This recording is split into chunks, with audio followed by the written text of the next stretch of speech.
Welcome back to 630 Point of View. Tonight, live in the Hot Box from Bismarck, we've got North Dakota Ag Commissioner Doug Goehring as well as North Dakota State Veterinarian Susan Keller. To both of you, thanks so much for joining me this evening. I want to jump right in, Susan. A question for you.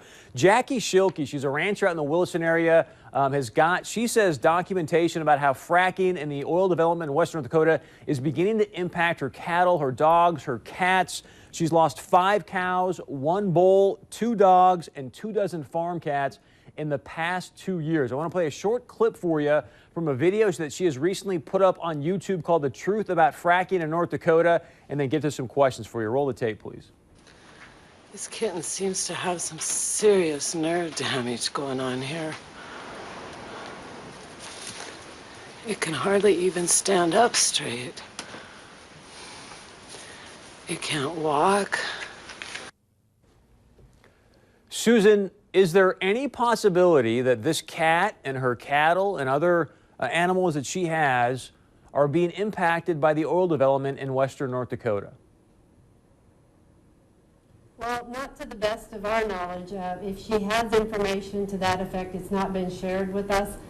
We did contact all the local veterinarians, and they're not aware of any issues. We've offered our services through the veterinary community. If they would like to test any of the animals, we'd be more than happy to help with testing expenses.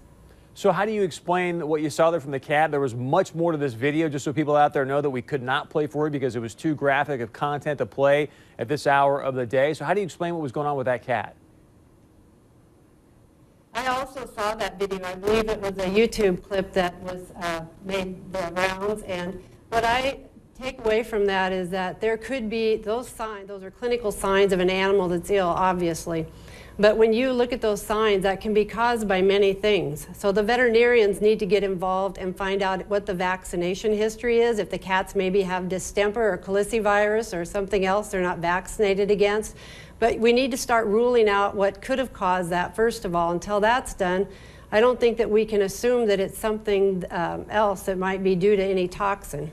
Now, part of the reason that she's not allowing you to obviously go test her animals is she's got apparently some autopsy information. She's teamed up with some consultants in New York, but will not release that information due to a possible lawsuit. This is for both of you, and Doug, I'm going to start with you. Is this a potentially an Erin Brockovich situation? We all know that story with Erin Brockovich down in Southern California. People were having health issues. It took someone like her to finally dig in and say, hey, these are the contaminants that are happening in the water. Doug, is this another type of scenario like that?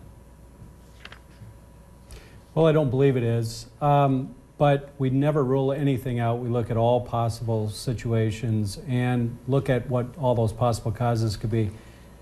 We're very concerned. I am, as an ag producer and as ag commissioner. I know my vets are. I know that we have visited with and worked together with the oil and gas division in North Dakota and also with the Department of Health to go in and investigate these situations simply because we have concerns. We also do a lot of survey work. We work with local vets. We try to find out if anybody else is having problems. And this isn't the only case where things have come up, but when we go into an area and investigate it, we thoroughly investigate it to start to pinpoint what the issue is. Because if there's something out there, there's something wrong, we need to identify it. I think what was so frustrating about this situation and maybe a few others is what kind of evidence is there and what is everybody else saying they have issues with? And the problem is we haven't found anybody else that's had issues. So when we start to do the investigations, take samples of air, do air quality, water quality, we're trying to narrow it down to what it could possibly be or ruling out those other things, as Susan has said. Well, Doug, so it's difficult when you don't have access to the animals and you can't do the autopsies. When you can't get certain data, you're left clueless. We have all these agencies saying, but we don't have anything conclusive, and with the situation at hand in the surrounding area, we have nothing else that pinpoints to those claims. And yet, Doug, twice in your comments you mentioned that you do have concerns. Can you be more specific? What are you concerned about specifically? Anytime there's an allegation raised, I have concerns. Because if there's a problem out there, we need to address it. So my concerns are no matter what is raised, I believe we always need to intervene and investigate, and that's what we've done. Susan, I want to ask you this because one of the things that Doug just mentioned is you haven't had any of the recorded incidences like this out in western North Dakota. Ms. Schilke went on to say, look, people don't want to bring this up because they don't want to damage the reputation of their ranch or because they have possibly family members working in the oil industry. You say?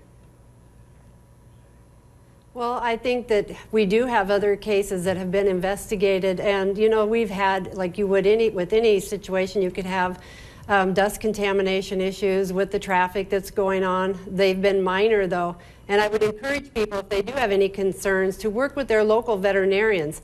And if somebody has information that there's contamination concerns and they're not sharing that with our office, I think that we would be very concerned about that because it's going to impact neighbors and other people in the state. So we hope nobody would be withholding information from the Department of Agriculture or the Board of Animal Health. Dr. Keller, Mr. Goring, thanks so much for joining me. Really appreciate it, and we'll continue this conversation in the future. And I want to ask you tonight, our audience, do you think fracking is part of the impact here on these animals? You've seen the video here tonight. And again, we've only shown you some of the less graphic stuff. Do you think this is because of fracking, or are there other situations out there in western North Dakota?